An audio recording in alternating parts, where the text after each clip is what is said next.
All right, and we are live here on Facebook with another episode of Mentor Minutes. For those of you that were looking for one yesterday, I'm sorry, missed that one. I had a very busy schedule speaking at an event out in Washington, D.C., and then traveling back here to Las Vegas and prepping for a workshop I'm doing up in San Francisco tomorrow. So one of those busy weeks, didn't get a chance to get to it, but here we are. So as we queue up some people here, I'm going to dive right into some of the questions that I received offline. And the first one is one I think is going to interest everybody that's out there, and that is, how do you lead a team that doesn't want to work? All they want to do is talk and goof off, and upper management isn't supporting me. So what I recommend doing in these cases where you have a big culture shift, and I'll flip it out there for those people that have a team that is working, but may have negative tendencies. This works very well for those that have more of a negative bent as well. So if you have negative morale in the department, if there is something that has been continual and is ingrained in the culture, what you want to look to do is start with something small and focus on that and get a win. So right now, in this case, the team's goofing off. They aren't productive. They aren't meeting their deadlines. All right? You have a losing streak. The way to turn a losing streak around is to get that first win. And especially when you have a bunch of momentum behind some of the issues that you're dealing with, it is going to be a long process that requires some perseverance on your part. So I always recommend start small. So if they aren't meeting deadlines, if they're goofing off all the time, pick one thing, one project that you are confident that they can actually turn around and get squared away with things. And so start with whatever that happens to be, roll it out to the team, and then build upon that particular success. And so it isn't that you take a team that's on the downward trend from negativity or anything else, but you flip it really quick. And that's my big recommendation on negativity. And if you have the team that's goofing off, that's a way to do it as well. Want to go ahead and your advice worked for my employees who has been defined. Thank you. I'm glad that worked for you, Crystal. And yeah, and that's part of it too. And I appreciate you kind of reminding me of that, Crystal. There we go. Can't speak in front of people. I'll get to you in a second, Israel. I've got exactly what you need to be able to speak in front of people. But Crystal brings up the other thing, and that is the WIFM. What is in it for them? So the people want to goof off. Your people want to, talk all day long and not be productive. What is the benefit for them of being productive? And what I really want you to look for is I want you to look for why it is easier for them to work than to hold off from working. Okay? Why does it matter to them? Hey, I want to go ahead and get this done, get it out of the way, and we don't have to worry about it for the rest of the week. That's something that is going to resonate with, for lack of a better term, a little bit more of a lazy audience. All right, so that's definitely something to try. Thanks, Crystal. I appreciate the reminder on that. I'm going to dive into Israel's question here. And as if you jumped on, if you have any questions, any struggles, any issues you're dealing with, anything that's just bugging you in the back of your brain on leadership and management, drop it into the comment section and we'll just kind of chit-chat it through here. Crystal, thanks for the comment on that. Appreciate the suggestion and the follow-up there that we could talk about with them.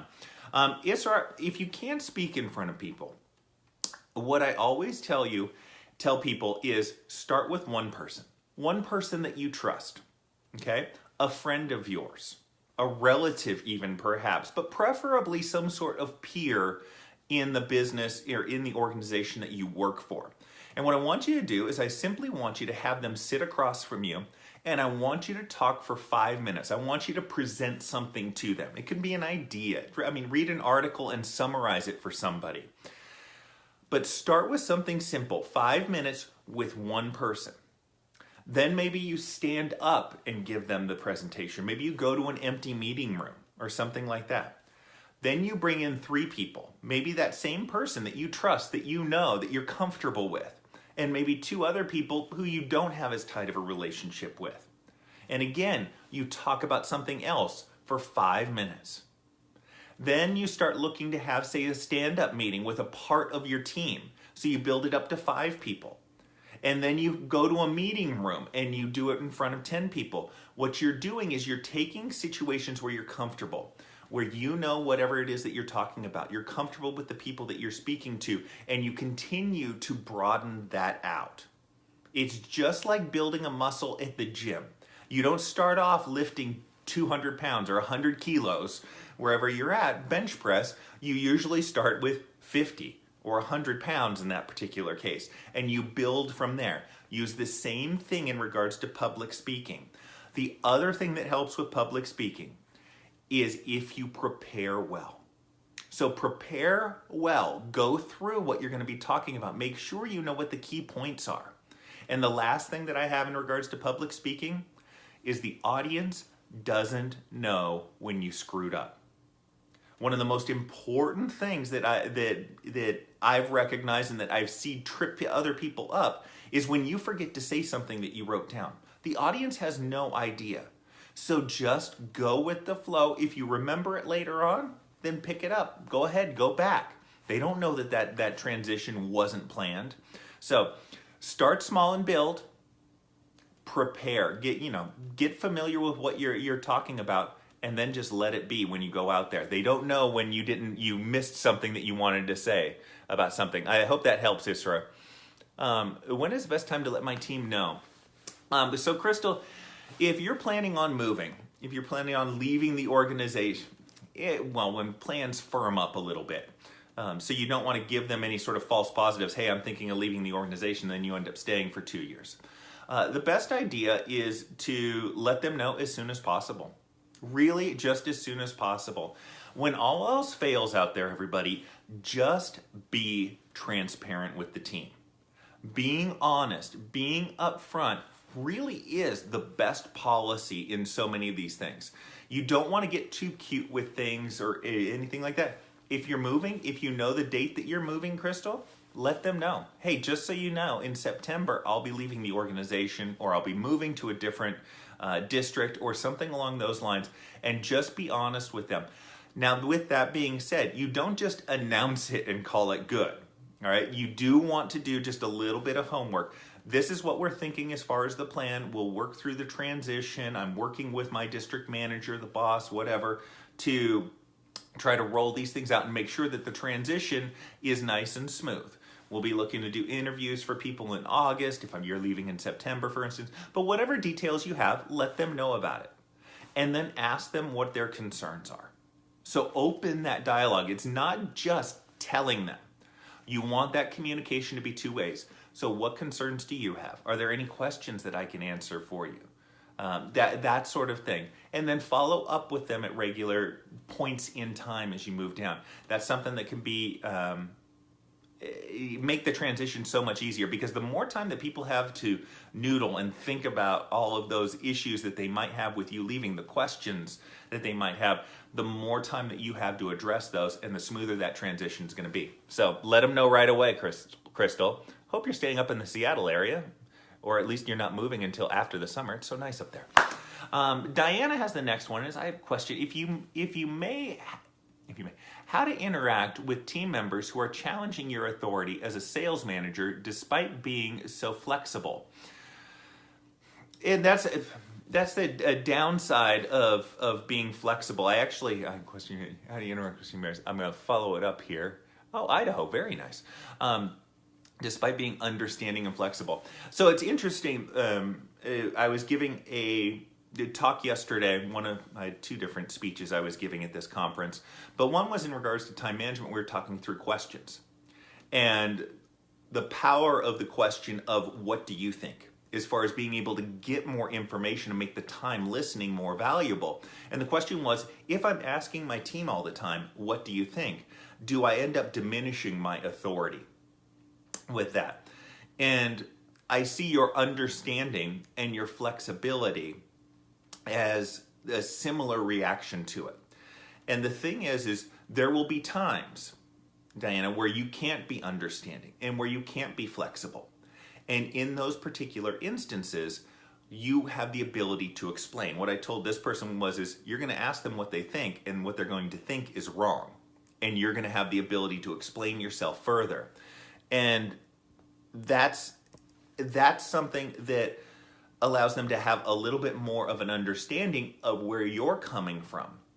Now, if they're challenging your authority to try to bully you into getting their way, again, this is the situation where I want you to get in touch with the reason why behind your decision.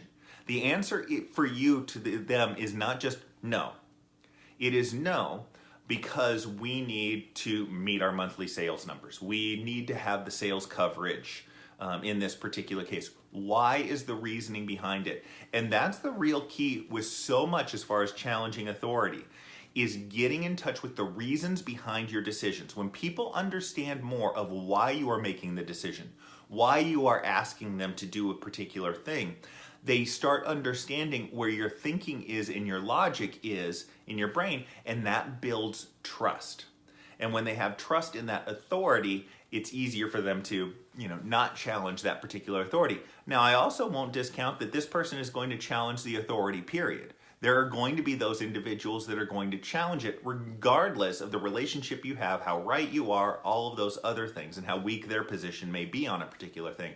There are those individuals that will challenge you, but get in touch with the why and the reasoning behind it. Stand firm when the why is important. And that can also be helpful as far as standing up too, is when you're voicing the reason why, when you're voicing the why the decision is important, it helps you stand a little bit firmer with that. I hope that helps, Diana. If it doesn't, let me know in the comments if you have a follow-up for me. Appreciate it. And yeah, Crystal, Idaho. I've always been intrigued with Idaho. So that'll be interesting for you. And Nilanjana, so good to see you here. I practice coach the coach session every week with my team leads. I realize some of my leads are really struggling with open-ended questions, struggling with coaching framework. Could you please let me know what should be my next step to support and challenge them? I would give them examples, Nilanjana. So in these coaching sessions, when they're going out to their team and they're asking them things, I would actually prepare them with some questions. You know what they're going to want to get out of the team. So give them some practice. Give them some open-ended questions. The 5 that I mention all the time. What do you see going right in the organization? What do you see going wrong in the organization? Where are there opportunities? Where are there problems we need to fix? How can I help you do your job better? Get them used to asking some of those questions, and then also prepare them with some follow-ups, okay? One of the key follow-ups is simply asking why. So they ask a close-ended question. Do you like, what's going on with such and such? No. Well, why? Or yes, I do like whatever it is. Okay, why? So you can prepare them with scripted questions, shall we say, and you can decide that in your weekly team meetings maybe. Maybe you have a roundtable discussion as to what some of the questions, and of course, you want to leave, you might have 5 minutes of scripted questions and 10 minutes of open forum with each person. But talk through the team what the question should be that particular week, and that will help everybody feel a little bit of, I want to say, peer pressure for open-ended questions as well. But also the follow-up of why when you're dealing with receiving a closed-ended answer. Great question, Nilanjana, and I'm thrilled that you're meeting with the team and they're meeting with their team so routinely. That's so important in getting things across the line.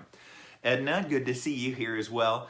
My company has a reporting culture that I believe is bordering on excessive. We are asked for so many reports, we barely have time to do the actual work. Oh, I hate that. And been there. How best can we report without having it eat into much of our working time? Yeah, that was the other issue is you spend so much time reporting on things you can't actually do anything about improving the metrics that are shown in the report. The other one that happens is there's so much time spent prepping for the meeting that you are either in meetings or prepping for meetings all day long. So I'll tackle this from a couple of different angles. The first one that I'm going to recommend is, especially if it's routine reporting, if there's an ability to train somebody up, depending on where you are in the organization, is there somebody who can help you with those reports occasionally, who you can train up in this sort of thing? So especially for everybody out there that's a manager and you've got supervisors, these are opportunities for you to enrich their job experience. This is not you sloughing off your work. This is them getting experience doing what it's going to take to get to the next level and to be able to see how they handle some of your job duties. So take the most frequent and the easiest report to do. You want a quick return on investment on your time, and teach somebody else how to do that report for you. That way you don't spend as much time on that. So that's one way of tackling it.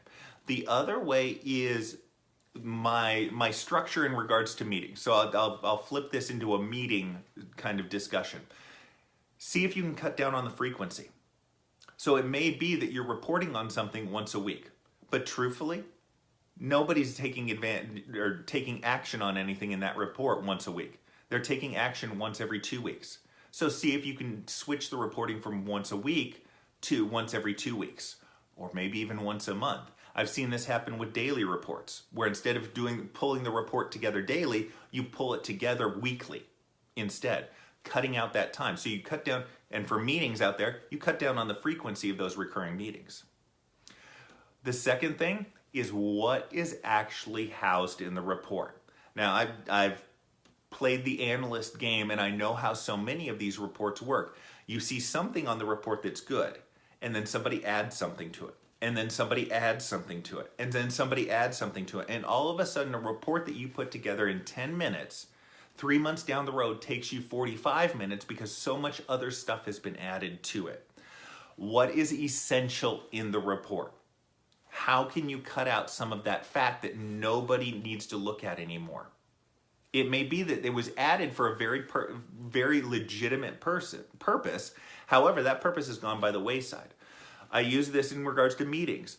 Cut down the meeting in half. Instead of it being 30 minutes, I know that's the default in every calendar application, make it a 15-minute meeting. You will still get done what you need to get done. You cut out all of the fat from that conversation and just have the meat left. Look to do the same thing with your reports. And then the other thing is look to see what recurring reports can be eliminated. Again, drawing that correlation for everybody that doesn't do reporting. For meetings, there are all kinds of meetings that were set up, automatic weekly meetings in regards to something. But the project that everybody was meeting on ended ages ago. Stop those. What reports are you doing right now that don't need to be done? Take a look at those. If nobody has taken action on that report in the last month, it is a report that doesn't need to be done on a regular basis. It can still be done on an ad hoc basis. So propose that instead of doing it every week, hey, as needed, if you need it, then let me know about it and I will go ahead and pull it together. Those are some of those things. And I realize that those are hard conversations to have with everybody. So pick a few little, pick the easiest wins. Maybe that recurring report that nobody ever uses anymore, or that's duplicative of another report that is done, and look to see if you can make a little bit of headway through that. It's tough, and it happens because these things grow and grow and grow, and nobody ever scales that back. It's kind of like the example of, hey, what should I be doing next? No, every once in a while you need to ask the question, what shouldn't I be doing anymore? And that is how you kind of keep those things in balance. I hope that helps out, Ed. I know that's a tough situation. Diana, glad you liked that. And Jermaine, so good to see you here. One of my assistant managers is suggesting to have job rotation as she wanted to grow in other processes. I am open to this suggestion. However, when I open this to other assistant managers, they are not open to this idea. Should I push this rotation knowing that other managers will not be happy? Propose it as a test, Jermaine. Flat out, simple. Let's see how this works. What is the well, you can get clear with them on what the downside is. I'm a huge fan of job rotations because it rounds out. It's not just that this person is going to get some job development. You are going to learn as an organization. When other people from different roles come into new roles, they bring that knowledge with them. And so the whole organization is going to learn and work more efficiently when everybody is rotating around, because there's a shared knowledge and a shared knowledge of best practices. And there's a clearer understanding of how the operation works. And that helps with your operational tempo. And that helps make sure that you're getting the right procedures in and you're being as effective as possible. So I'm a big fan of that, not just for the individual development, but actually the development of the organization. So you can hit them with that particular thing, that with them. What's in it for them of doing this is having somebody that can go around and have a better understanding of the operation as a whole and bring some best practices and some new insight into it. But more than that, simply do it as a test. Take the commitment out of it. The concern so many times is that I'm going to do something and I can't back out of it. Hey, if it doesn't work or if it's not working, then dial it back and phrase it to this particular employee that way. Hey, not everybody's on board with this, so we're going to try this out. But that would be how I would look to do it. And I think it is important, and it may be something, and I'm thinking it through here, it may be something where you do push it through. It's better to ask for forgiveness as opposed to permission in some cases. And I think this is one of those things that could be extraordinarily valuable to the organization, not just to that particular employee. And I hope the other assistant managers would see it. But that would be how I would phrase it. Take that commitment out of it, do it as a test run, and then talk about some of the benefits that this person might be able to bring to those other positions. And I think you might find that they'll come on board just a little bit. Sandra, so good to see you here. Izuar has another one for me, and it's how to have good relations with colleagues. Especially in Westworld in Asia, I had good relations with colleagues. Well, it all comes back to what the other person is getting out of the relationship. That seems kind of crass to a certain extent, but the best way to have good relationships is to give and to be of service to others. So when peers ask for help, I mean, there's balance to be drawn if you're crazy, but that's a priority. If you can help them out in their time of need, if you can offer assistance when they don't ask for help, when you can share some of your knowledge and some of your best practices with them so that they can do their job better, when you are serving others, that gets reciprocated to you, and that's really how to have the best relationship with somebody else. Now, there's lots of other things that go along with that, and that's being positive and being solution focused as opposed to problem focused in so many areas, and a lot of that gets into demeanor. But even if you are just there to be able to help them and offer your services to help them, that's one of the biggest things as far as making the relationships with people better. So I am caught up. So if you have a question, drop it in. I will answer it in real time. Otherwise, I do have a question to get to off the that I received offline, and that is, when humanizing a conversation with an employee, how much is too much? And I really like that question because we don't deal with robots, and I've been thinking about this more in relation to workplace culture. It's one of the topics that I'm covering tomorrow in a workshop, and I'm playing with some material in regards to caring. Okay, it's important that your team knows that you care about them, and it is self-serving. You care about them so that they will produce and be effective in the workplace, and that's what reflects well on you as a leader. So having a human conversation with somebody, or the human element of things, is, I think, first of all, acknowledging it. Hey, I know this isn't a fun conversation for us to have, but we need to do this. Okay? I know you might be disappointed, but here's the plan to move forward. So it's an acknowledgement that they aren't a robot. It's simply the acknowledgement of the human side of things. And I think that's all you need. I don't think it is helpful to belabor things. It is important and helpful to acknowledge things. And that's when you're talking about human conversations. That's I think, the nice line to be drawn. And it's a safe and easy line to be drawn. Now, there may be times where you dive a little bit deeper into things.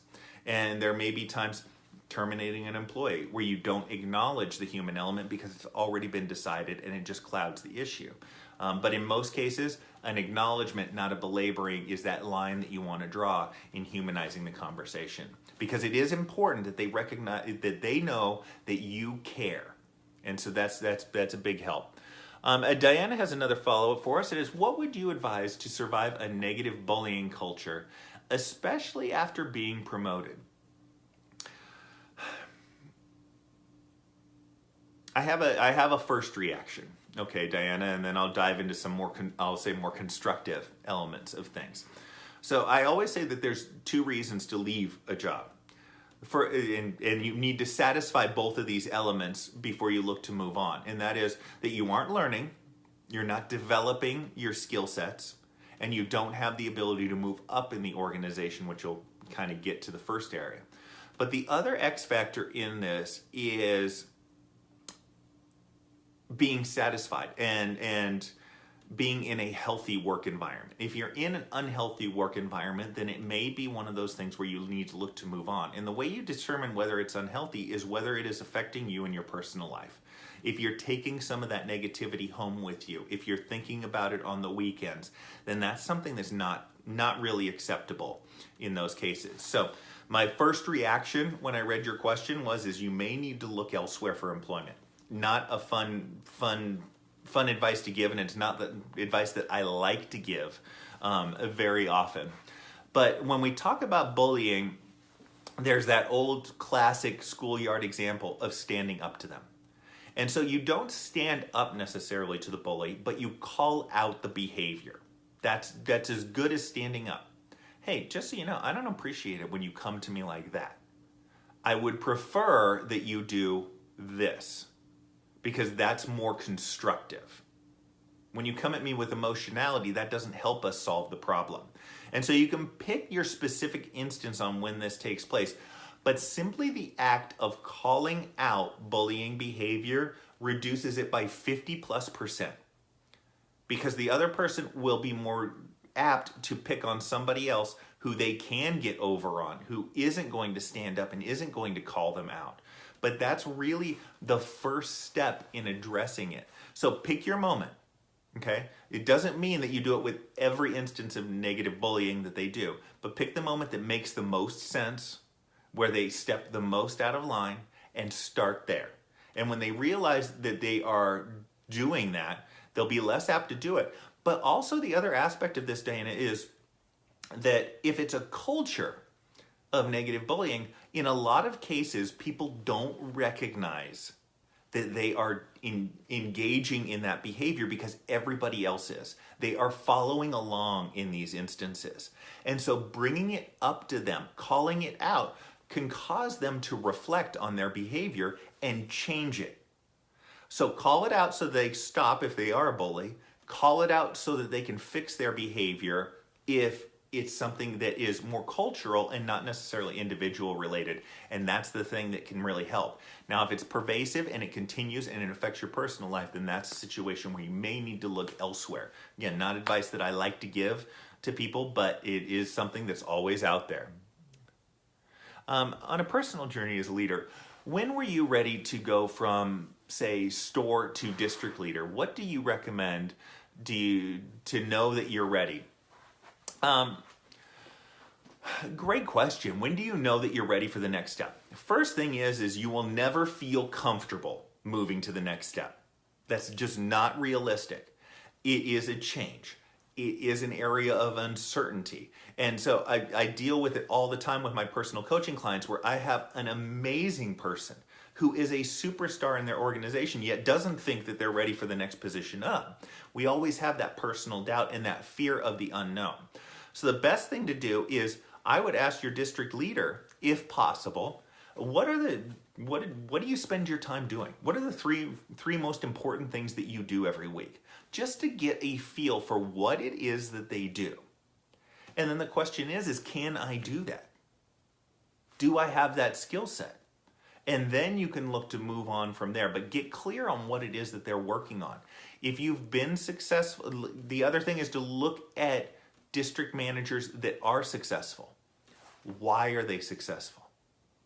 They are almost always successful because of their people relation skills, not necessarily their hard skills behind the scenes. That's an aspect of it. But especially in, say, a retail environment, it's people related more than almost anything. And so if you can get in touch with those people skills that they are good at, then you know you're ready to move on.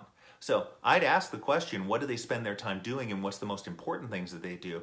But I'd also just look at the district leaders who have been successful and ask why it is that they are successful. Ask yourself what you see. If you've seen store managers that go from a store to a district level, why did some succeed and some didn't? Just go through that particular exercise. I would be willing to bet, Crystal, after speaking with you virtually here for quite some time, that you are ready to make that next step because you're going to be up for the challenge. And maybe that's the third thing that I mentioned. How many challenges have you overcome at the store level? How many things did you need to learn and did you need to learn to master that you didn't have in your tool belt of leadership before? If you've done that, if you've been able to fill in those gaps at that level, then you are more likely to be able to fill in those gaps at the district level. So you have my blessing to move onward and upward because I'm pretty darn sure that you're ready based on the questions and the results you've gotten so far. All right. I am caught up here, so if you have any questions, drop down into the comment section. I'm going to give you about 15 seconds. So anything that's been bugging you, if it just popped into your mind when I said, hey, is anything bugging you? Go ahead, drop it down into the comment section. We'll keep this thing going. Otherwise, I will do the shout out for the podcast. I really recommend you tune into that. That way you can take it anywhere. Just the ability to be thinking about leadership and to have that as part of the conversation going on in your head is something that's going to help you develop. It helps work that leadership muscle. And sure, the situations that we talk about every day don't necessarily apply directly to what you're doing, but they may apply indirectly.